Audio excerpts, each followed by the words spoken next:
Welcome to the today's webinar. Uh, I will request to Dr. Jyoti ma'am, please start the webinar. नमस्कार सर्वांना. महाराष्ट्र शैक्षणिक नियोजन व प्रशासन संस्था MIPA छत्रपती संभाजीनगर अर्थात शालेय नेतृत्व अकादमी महाराष्ट्र कडून आपणा सर्वांचं मनपूर्वक स्वागत. MIPA संस्थेत MIPA NCSL नवी दिल्ली यांच्या मार्गदर्शनाअंतर्गत शालेय नेतृत्व अकादमीचं काम सुरू आहे. त्यातला एक भाग म्हणजे वेबिनार आयोजन. यामध्ये प्रथितयश व्यासंगी व्याख्यात्यांच्या महत्वाच्या शालेय शिक्षण विभागातील विषयांवर वेबिनार घेतले जातात. माननीय श्री प्रकाश मुकुंद साहेब संचालक MIPA यांच्या मार्गदर्शनाअंतर्गत सगळं काम सुरू आहे. आजच्या सत्रातला महत्वाचा विषय आहे नवे राष्ट्रीय शैक्षणिक धोरण अंतर्गत भारतीय ज्ञान परंपरेची वाटचाल, शाळांसाठी नवा दृष्टिकोन. आणि व्याख्याते आहेत माननीय श्री आदित्य शंकर शिंदे, जे CEO आहेत ज्ञान प्रबोधिनी निगडी पुणे, जे सदस्य आहेत नवीन राष्ट्रीय शैक्षणिक धोरणाची अंमलबजावणी सुकाणू समिती महाराष्ट्र राज्य आदिवासी आणि दुर्गम भाग, वाणिज्य शाखेतली पदव्युत्तर शिक्षण सरांनी घेतलंय.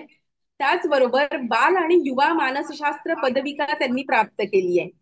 सर्वात महत्वाचं म्हणजे पंचकोश आधारित गुरुकुलचे सर प्रमुख आहे आणि त्या संदर्भातला सरांचा खूप मोठा व्यासंग आहे.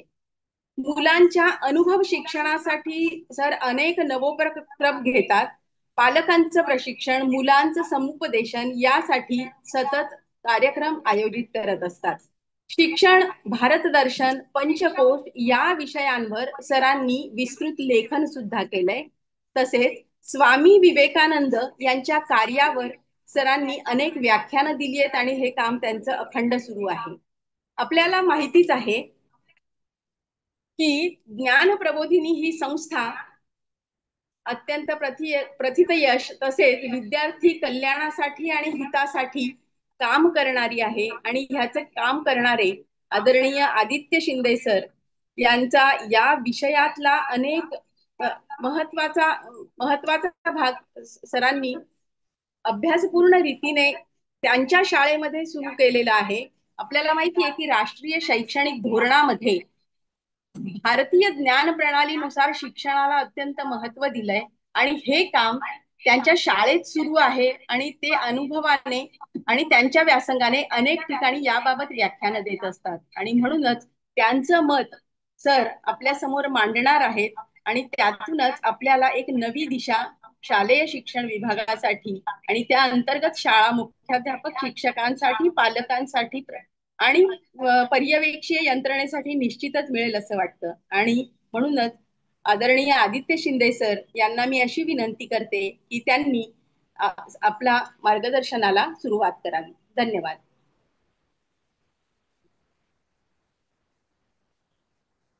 धन्यवाद ज्योतिताई कुलकर्णी मॅडम.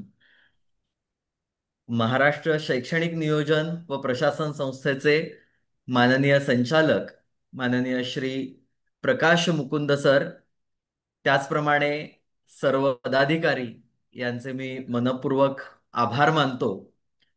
आणि एका महत्त्वाच्या विषयावर आज आपण सगळे मिळून चर्चा करतो आहोत आणि एक महत्त्वाचा विषय आपण समजून घेतो आहोत, याबद्दलचं सुद्धा समाधान, आनंद व्यक्त करतो. भारतीय ज्ञान परंपरा हा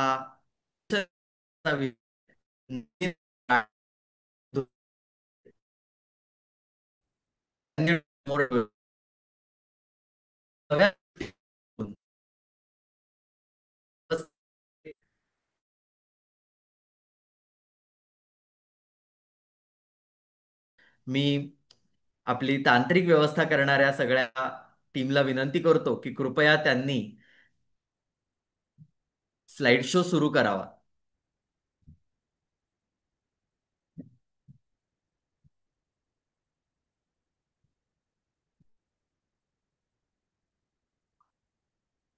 तर भारतीय ज्ञानपरंपरा हा असाच एक अतिशय महत्त्वाचा विषय आज आपण चर्चा करतो आहोत आणि आपल्या सगळ्या शाळांमध्ये या भारतीय ज्ञान परंपरेचा कसा विचार करूयात या संदर्भाने आज काही आपण चर्चा करणार आहोत.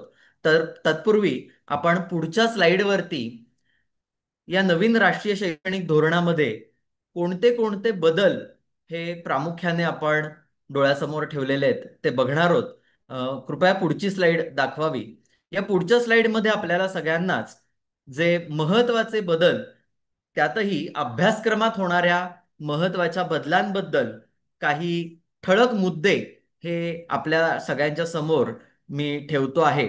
आपण जर बघितलं तर अतिशय मूलभूत विचार हा राष्ट्रीय शैक्षणिक धोरणाची आखणी करणाऱ्या अशा सगळ्या शिक्षण चिंतकांनी आपल्या सगळ्यांसमोर ठेवलेला आहे.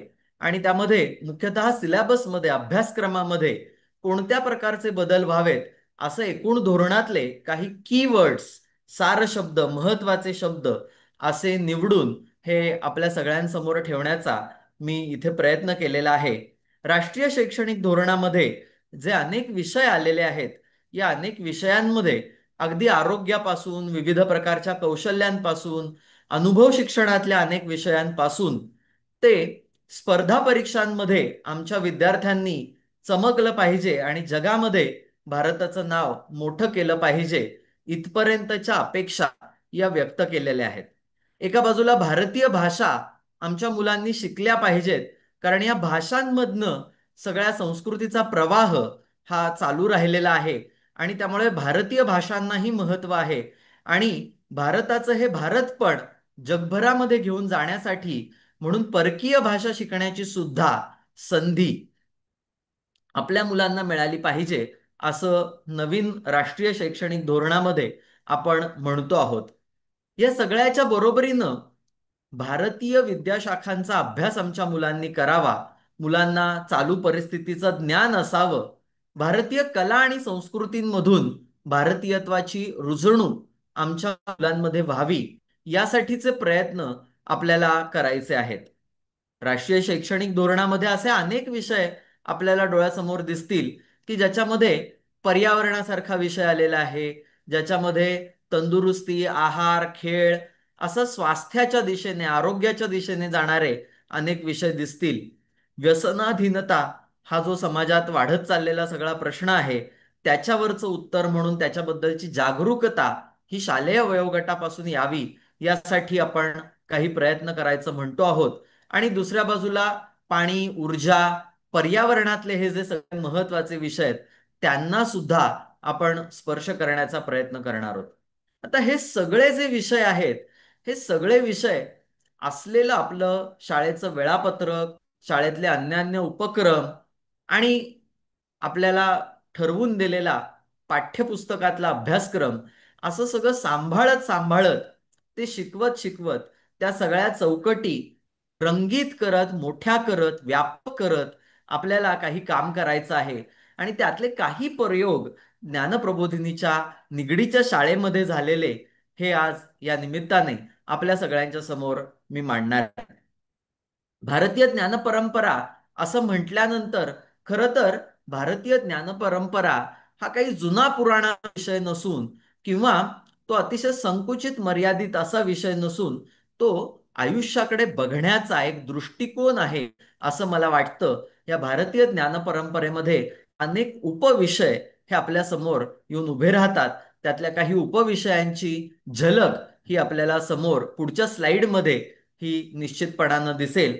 आपल्याकडे भारतामध्ये आपण अभिमानाने सांगतो की शून्याचा शोध आमच्याकडे लागला. अशा गणितातल्या अनेक शोधांपासून, विज्ञानातल्या अनेक शोधांपासून, खगोलशास्त्र असेल, कला असेल, अनेक विषयांमध्ये भारतामध्ये हजारो वर्षांची सांस्कृतिक परंपरा ही या सगळ्या विषयांना लाभलेली आहे.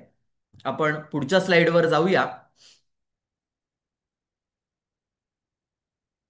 या भारतीय ज्ञान परंपरेमध्ये अनेक प्रकारचे विषय आपल्याला या स्लाइडमध्ये दिसतील.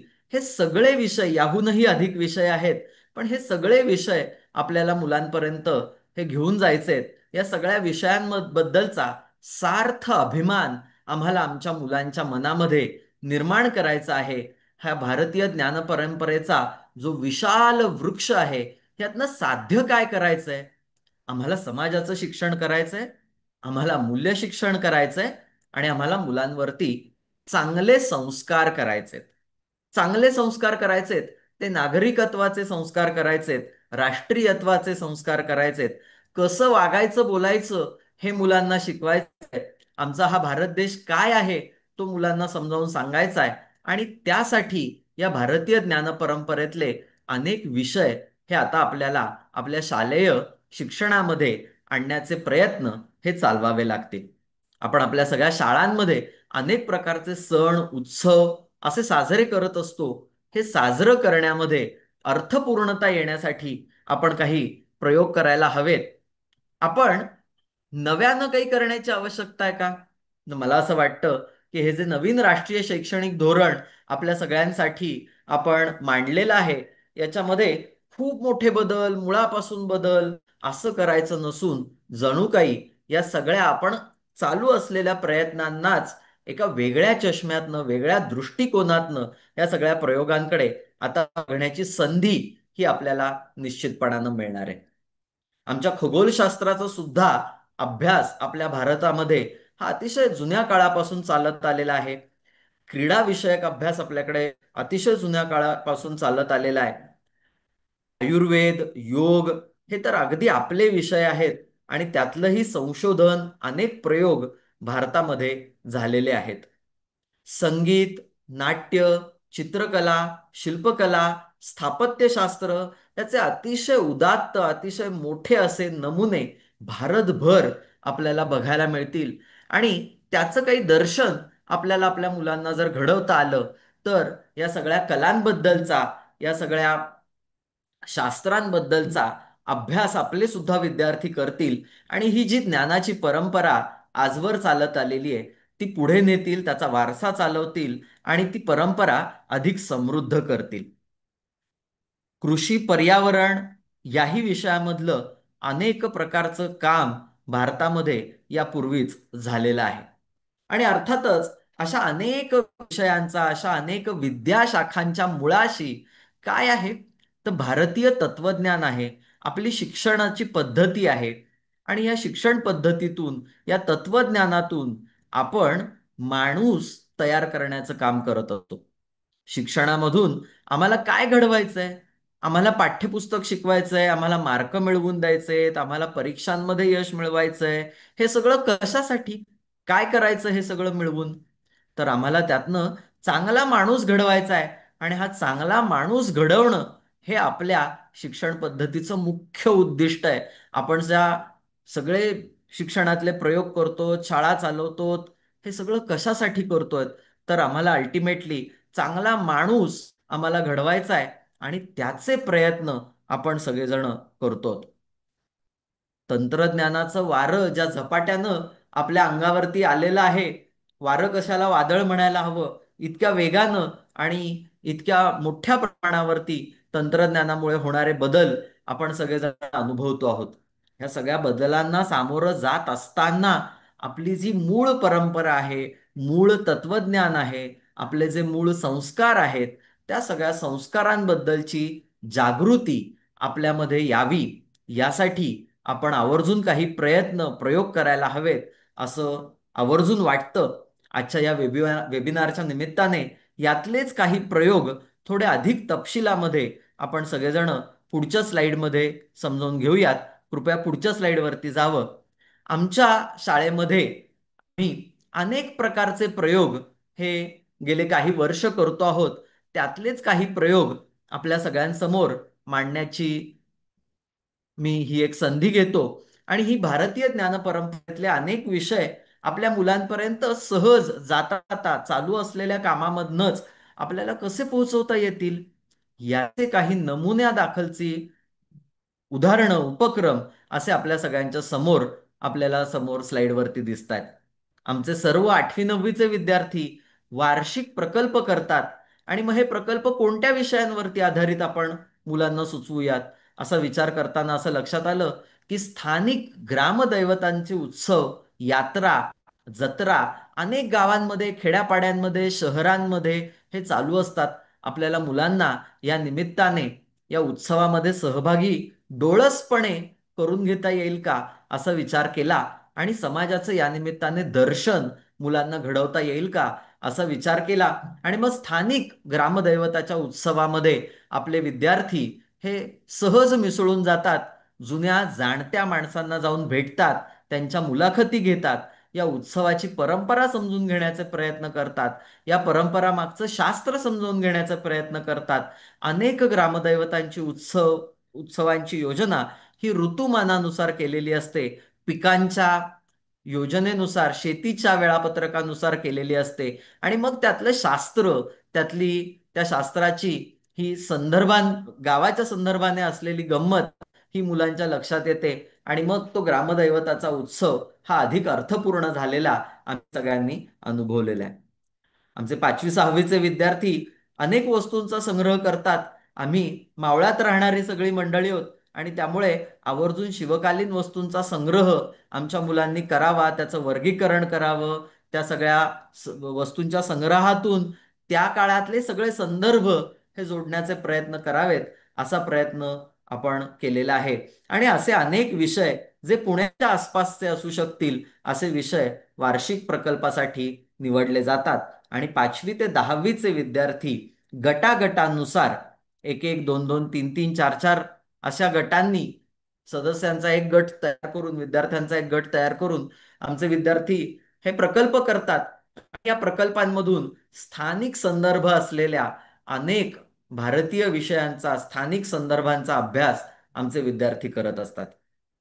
स्नेहसंमेलनाचे विषय सुद्धा आम्ही असे निवडतो की ज्या विषयांमधनं आम्हाला आमच्या संत परंपरेची ओळख होईल का, आमच्या पराक्रमाची ओळख होईल का, आम्हाला आमच्या पराक्रम आणि सार्थ अभिमान वाटावा अशा गेल्या 75 वर्षांचा इतिहास आमच्या मुलांनी अभ्यासावा असं आम्हाला वाटत होतं. आणि त्यामुळे भारत नावाची गोष्ट असा मध्यवर्ती विषय घेऊन आमच्या अध्यापकांनी 75 वर्षांचा इतिहास हा वेगवेगळ्या गाण्यांच्या माध्यमातनं, कवितांच्या माध्यमातनं, लहान लहान नाट्यछटांच्या माध्यमातनं असा मांडला आणि गेल्या 75 वर्षांमध्ये आम्ही भारताने कशी कशी प्रगती केलेली आहे, कोणत्या कोणत्या विषयात आम्ही पुढे गेलेलो आहोत, काय गतीने पुढे गेलेलो आहोत याचं अतिशय सुंदर सादरीकरण आमच्या मुलांनी केलं. या निमित्ताने स्नेहसंमेलन तर झालंच, मुलांना त्यांच्या कलागुणांना वाव तर मिळालाच, पण या निमित्ताने 75 वर्षांच्या इतिहासाचा आमच्या मुलांचा अभ्यास झाला. अनेक कथा आमच्या मुलांनी ऐकल्या, अनेक पुस्तकं या निमित्ताने चाळली, अनेक गोष्टी आमच्या मुलांपर्यंत आम्हाला सहज या निमित्ताने पोहोचवता आल्या. आपल्या सगळ्या महाराष्ट्राची परंपरा ही कौशल्य या विषयातली तर आहेच. मेळघाटामध्ये बांबू या विषयात काही काम चालतं. आपल्या अनेक वेगवेगळ्या वना वनांमध्ये राहणारी मंडळी, गिरीगुहारांमध्ये राहणारी सगळी आपली मंडळी ही अनेक प्रकारच्या कौशल्यांनी समृद्ध आहेत. आपल्याला ही सगळी कौशल्य शिकवता येईल का हा विचार हा आमच्या शहरी शाळेमध्ये सुद्धा आम्ही केला. आणि मग आमच्याकडे विहीर नाहीये, पण आमच्या मुलांना पोहता आलं पाहिजे म्हणून इथल्या जवळच्याच एका जलतरण तलावावरती पालकांच्या सहकार्याने, मदतीने आम्ही मुलांचे पोहण्याचे वर्ग चालवले. विणकामासारखा विषय मुलांपर्यंत पोहोचवला.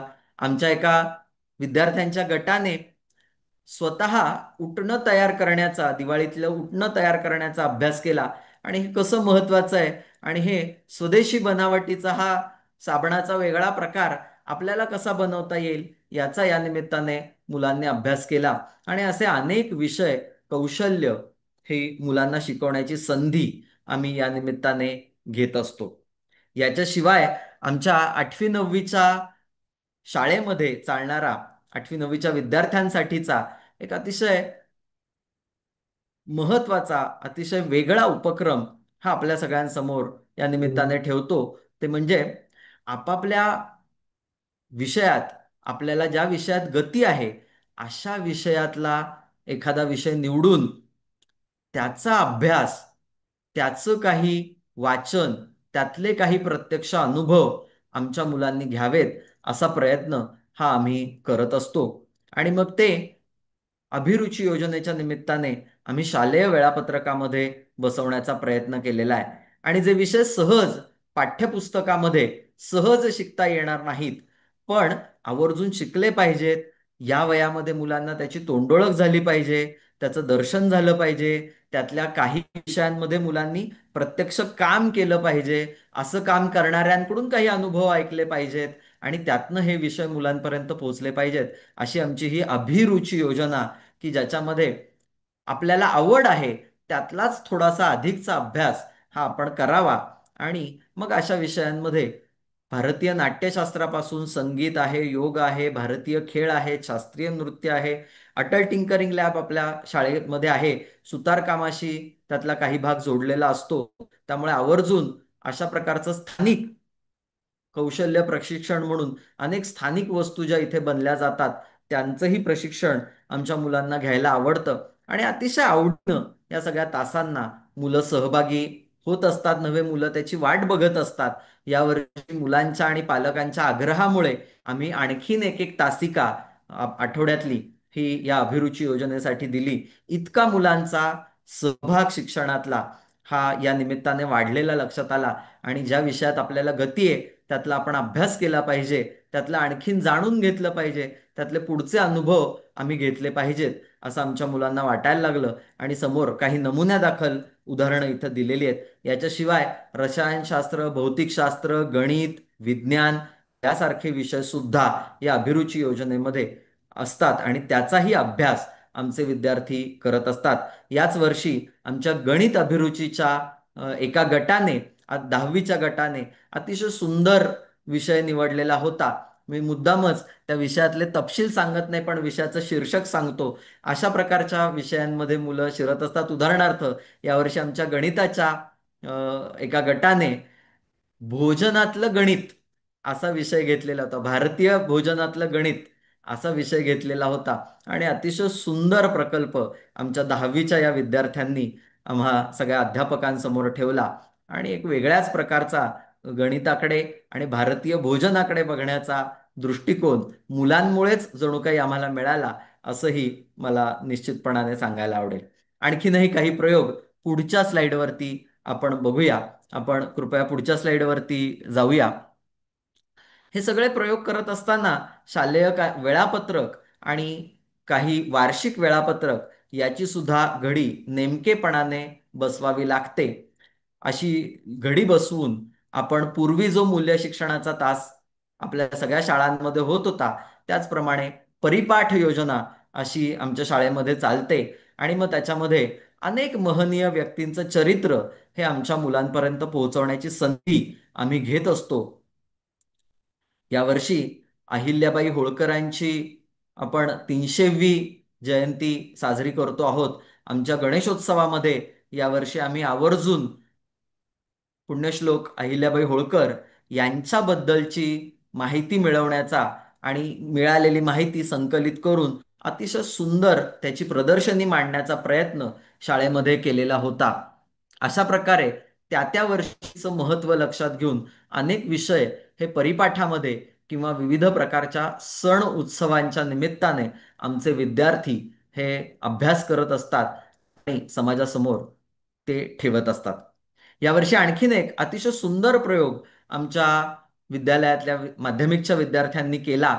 तो म्हणजे आमचे 9वीचे विद्यार्थी यांनी या गणेशोत्सवामध्ये परिसरातल्या नागरी वस्त्यांमध्ये जाऊन, सोसायट्यांमध्ये जाऊन आम्ही गणेशोत्सव कसा साजरा केला पाहिजे याच्याबद्दलचं पथनाट्य, पोवाडा अशी सगळी माध्यमं वापरून याच्याबद्दलची जाणीव जागृती ही आमच्या विद्यार्थ्यांनी केली. आणि अनेक सोसायट्यांमधनं त्याला अतिशय सकारात्मक, अतिशय प्रोत्साहनात्मक असा प्रतिसाद आम्हाला मिळालेला लक्षात आला.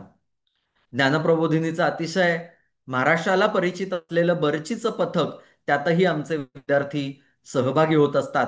बर्ची हे एक शस्त्र, शिवकालीन शस्त्र आणि त्याचं समूह नृत्य हे ज्ञानप्रबोधिनीमध्ये केलं जातं. अतिशय नृत्याचा वेगळा पारंपरिक असा हा प्रकार या निमित्ताने लेझिम सारखा या निमित्ताने आमचे विद्यार्थी शिकतात. आणि उत्सव कसा साजरा करायचा, डीजे न लावता सुद्धा आनंद साजरा करता येतो उत्सव साजरा करता येतो, याचा नमुना समाजात जाऊन समाजात मिसळून साजरा करण्याची, समाजाला दाखवण्याची संधी आमचे विद्यार्थी घेत असतात. अशा प्रकारे सण आणि उत्सव हे ज्ञानप्रबोधिनीमध्ये साजरे केले जातात. त्याचे काही नमुन्यादाखलची उदाहरणं आपण समोर बघतो आहोत.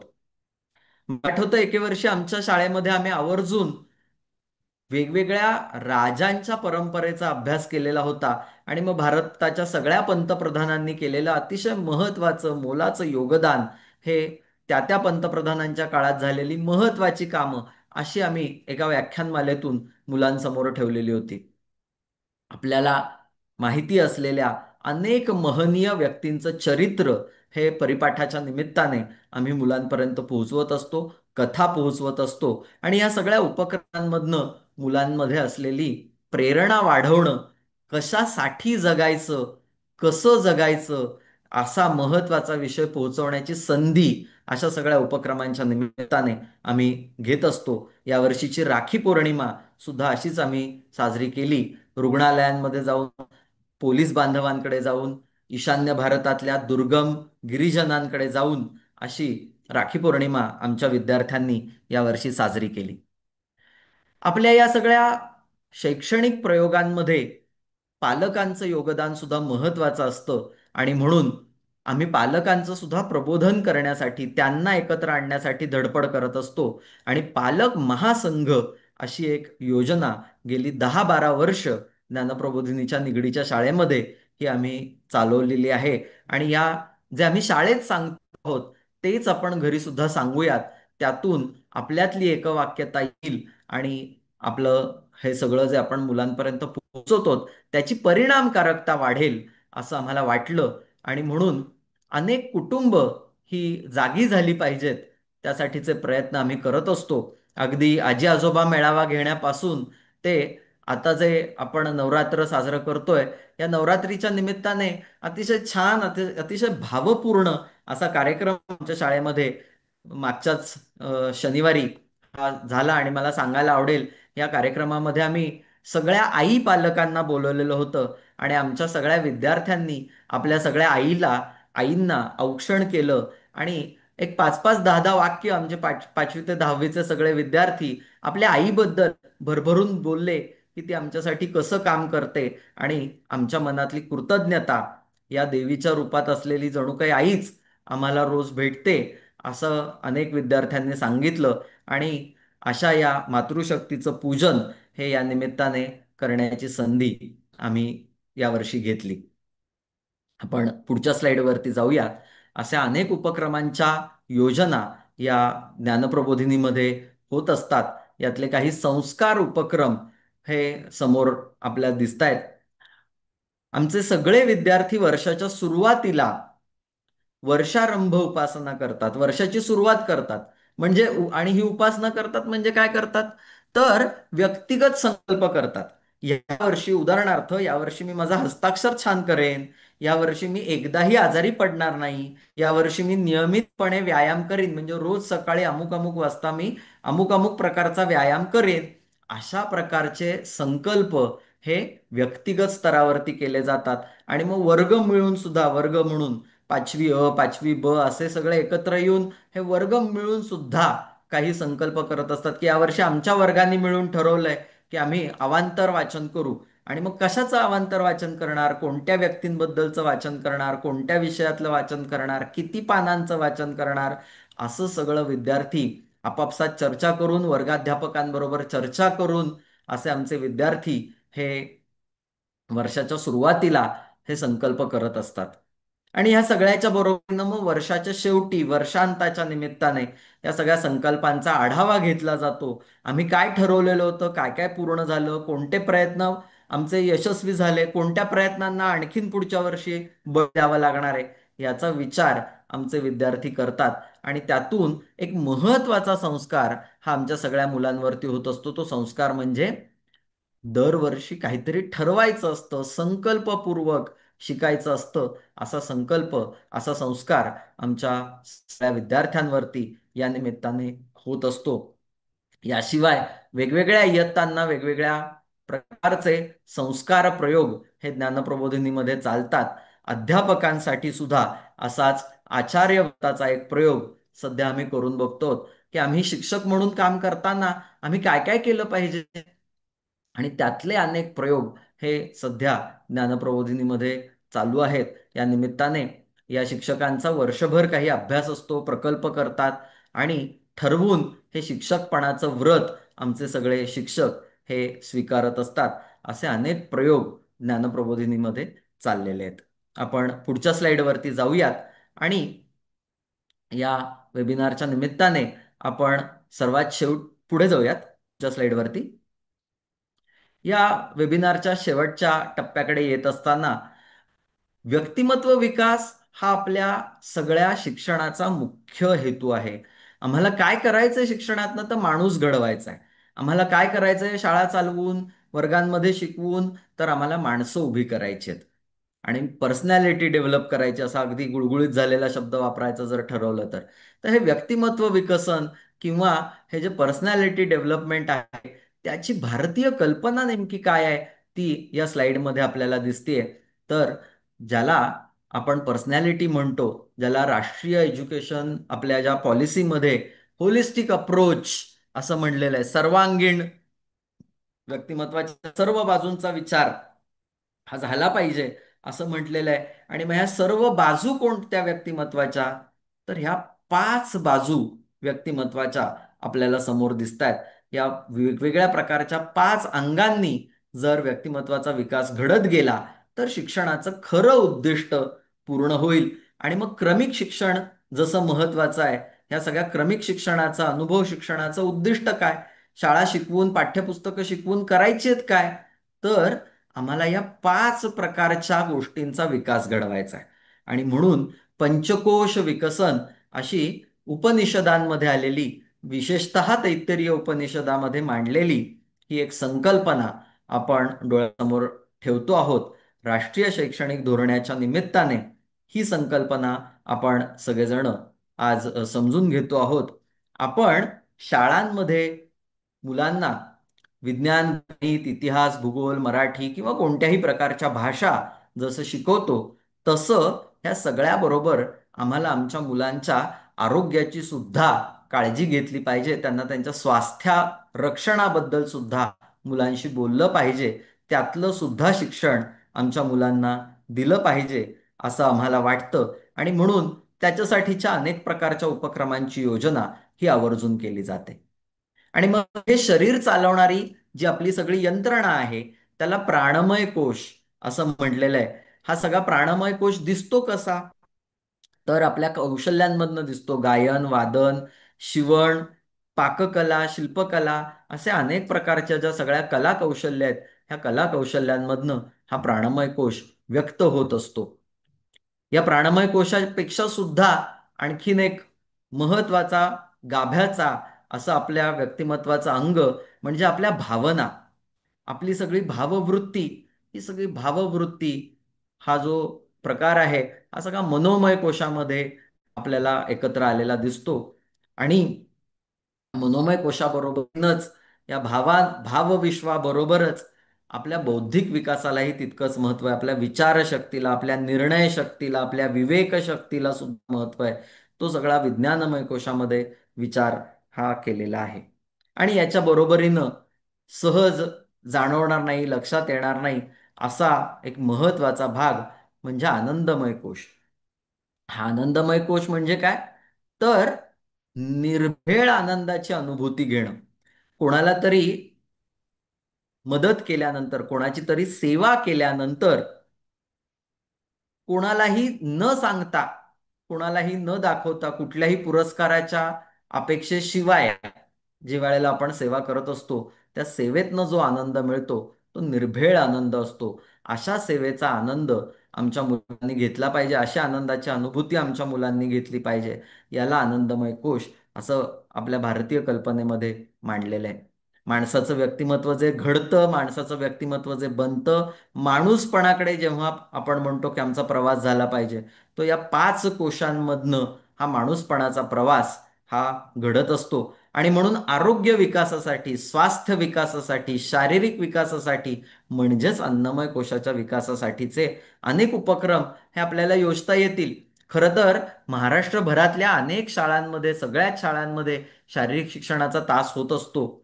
अनेक स्पर्धांमध्ये आपला महाराष्ट्र हा मैदान गाजवत असतो. आणि त्यामुळे अन्नमय कोशाचा चांगला विचार आपल्या महाराष्ट्रामध्ये झालेला आहे.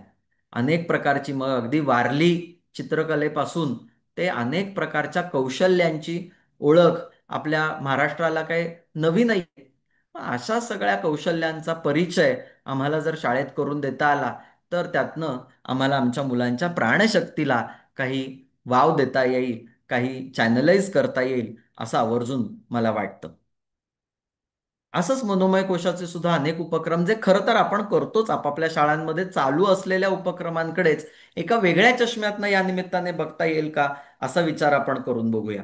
उदाहरणार्थ, मनोमय कोशामध्ये आपण एखाद्या महनीय व्यक्तींचं चरित्र जर मांडलं, तर हे एखाद्या माणसानं समाजासाठी तनमन धनपूर्वक काम करणं काय असतं, त्याची संवेदनशीलता काय असते, अशी काही उदाहरणं ठेवता येतील का? तर निश्चितपणानं ठेवता येतील. आपल्याकडे अनेक महनीय व्यक्ती होऊन गेलेल्या आहेत. अगदी छत्रपती शिवाजी महाराजांपासून ते अगदी अलीकडच्या काळातल्या अनेक थोर समाजसेवकांपर्यंत अनेक महनीय व्यक्ती महाराष्ट्रात होऊन गेलेल्या आहेत. या सगळ्यांचं चरित्र समोर ठेवणं म्हणजे जणू काही हा संवेदनशीलतेचा, मनोमय कोशाचा विकास आहे, असं मला वाटतं. तर वार्षिक प्रकल्प करणं, निरीक्षण करायला लावणं, स्पर्धा परीक्षांमधलं यश मिळवणं, हे सगळं विज्ञानमय कोशामध्ये राहील, तर आपल्या आईबाबांची सेवा करण्याची मुलांना संधी देणं, मुलांना सुचवणं.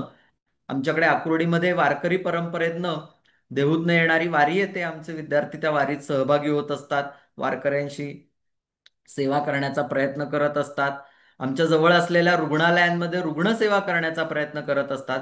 वृद्धाश्रमांमध्ये जाऊन वृद्ध सेवा करण्याचा प्रयत्न करत असतात. अशा प्रकारे आनंदमय कोशातले सुद्धा अनेक उपक्रम निश्चितपणानं सुचवता येतील. सरते शेवटी या सगळ्या शिक्षणातनं आम्हाला काय साध्य करायचंय, अशी 5 मिशन स्टेटमेंट्स मी आपल्या सगळ्यांसमोर ठेवतो. पुढच्या स्लाइडवरती जाऊया. या वेबिनारच्या निमित्ताने भारतीय ज्ञान परंपरेचा अभ्यास करायचा, भारतीय ज्ञान परंपरेचा विचार करायचा म्हणजे काय करायचं, तर शिक्षणातल्या सगळ्या महत्वाच्या उद्दिष्टांकडे भारतीय चष्म्यातनं आपण सगळेजण बघूयात. आम्हाला फक्त 10वीत यश मिळवायचंय, फक्त 12वीत यश मिळवायचंय, फक्त डिग्री मिळवायची आहे, असं नाहीये. तर आम्हाला देश घडवायचा आहे. आणि या देश घडवण्यामध्ये आमचे विद्यार्थी अग्रेसर असले पाहिजेत. आमच्या विद्यार्थ्यांनी त्याच्यात चांगलं योगदान दिलं पाहिजे. येणारी पिढी आम्ही घडवतो, तर ती पिढी कशी असली पाहिजे? नॅशनल एज्युकेशन पॉलिसीतली वाक्य मी मुद्दाम कंसामध्ये इंग्रजीतली जशीच्या तशी ठेवलेली आहेत. आपण या सगळ्या वाक्यांचा जरूर अर्थ लावूयात. पण आम्हाला आमची पिढी बलसंपन्न, आरोग्यपूर्ण आणि 100 वर्ष जगणारी, कार्यरत राहणारी, अतिशय तेजस्वी अशी घडवायची आहे.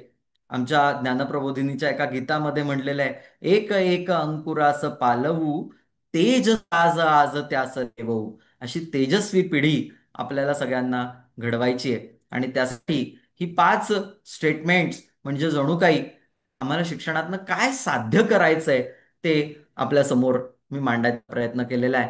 की असं 100 वर्ष जगणारी, अतिशय कौशल्यांनी समृद्ध असणारी, संवेदनशील अशी माणसं ज्या वेळेला समाजात वावरतील, तेव्हा त्यांना समाजातले प्रश्न दिसायला लागतील, त्याच्याकडे ते संवेदनशीलतेने बघतील.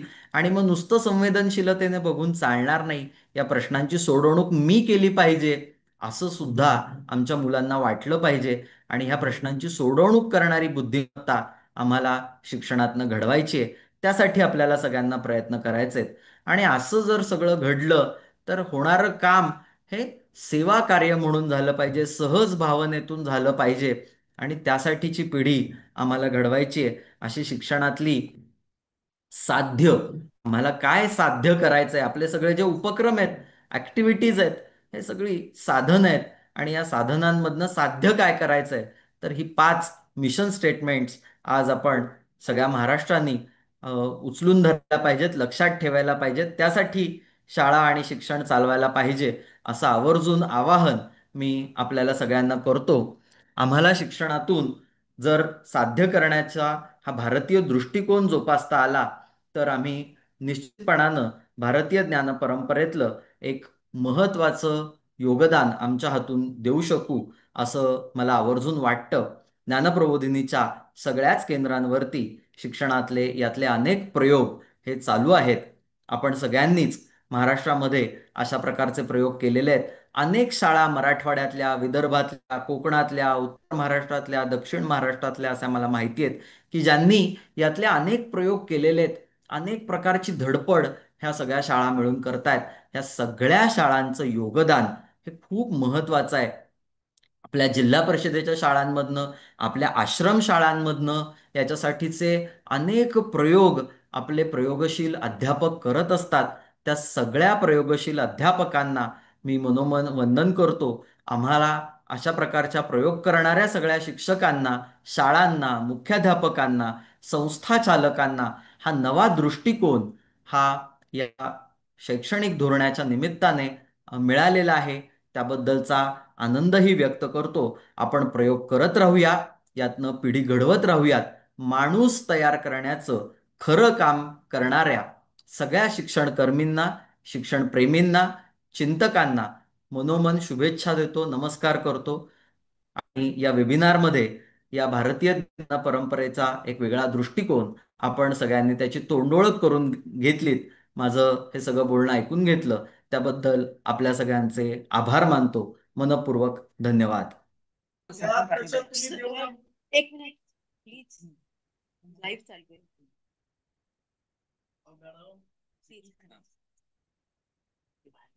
शिंदे सर. हो.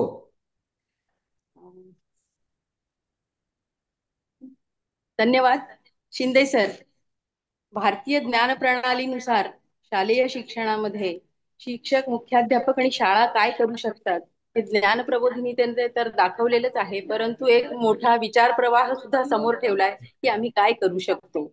या वेबिनारला मिपा संस्थेचे संचालक आदरणीय प्रकाश मुकुंद साहेब आहेत. मी साहेबांना विनंती करते की त्यांनी मार्गदर्शन करावं.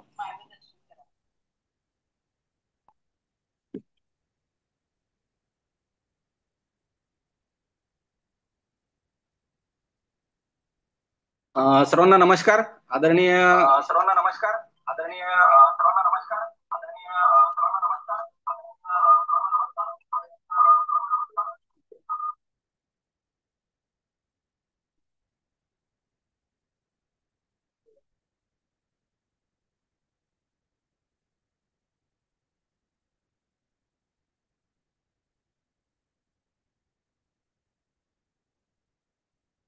आवाज येतोय माझा? Yes, sir. Loud and clear. Okay Yes, okay, please thank you. continue. Yeah. सन्माननीय आदित्य शिंदे सर यांनी नवीन शैक्षणिक धोरण आणि भारतीय ज्ञानाधारित जे नवीन शैक्षणिक धोरण आपण अंमलबजावणीसाठी घेतलेलं आहे त्या दृष्टीनं पंचकोश आधारित शिक्षण किंवा भारताची जी ज्ञानसंस्कृती आहे ती पुढे नेण्यासाठी या नवीन शैक्षणिक धोरणाच्या माध्यमातून आपल्याला काय करता येईल याचं सुंदर विवेचन आपल्या सर्वांच्या समोर केलेलं आहे.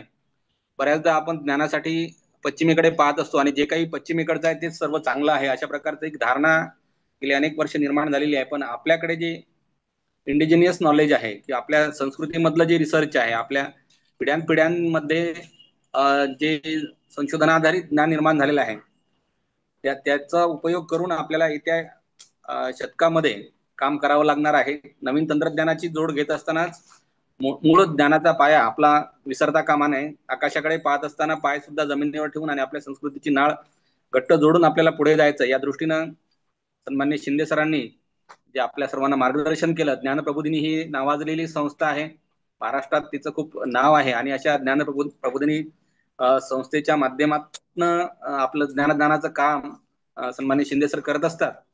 आणि आज ते आपल्या सर्वांना या आपल्या वेबिनारसाठी आपले सन्माननीय अतिथीमधून लाभले. याचा आम्हा सर्वांना आनंद आहे आणि मी मिपा संस्थेच्या वतीनं सर आपले मनपूर्वक धन्यवाद व्यक्त करतो.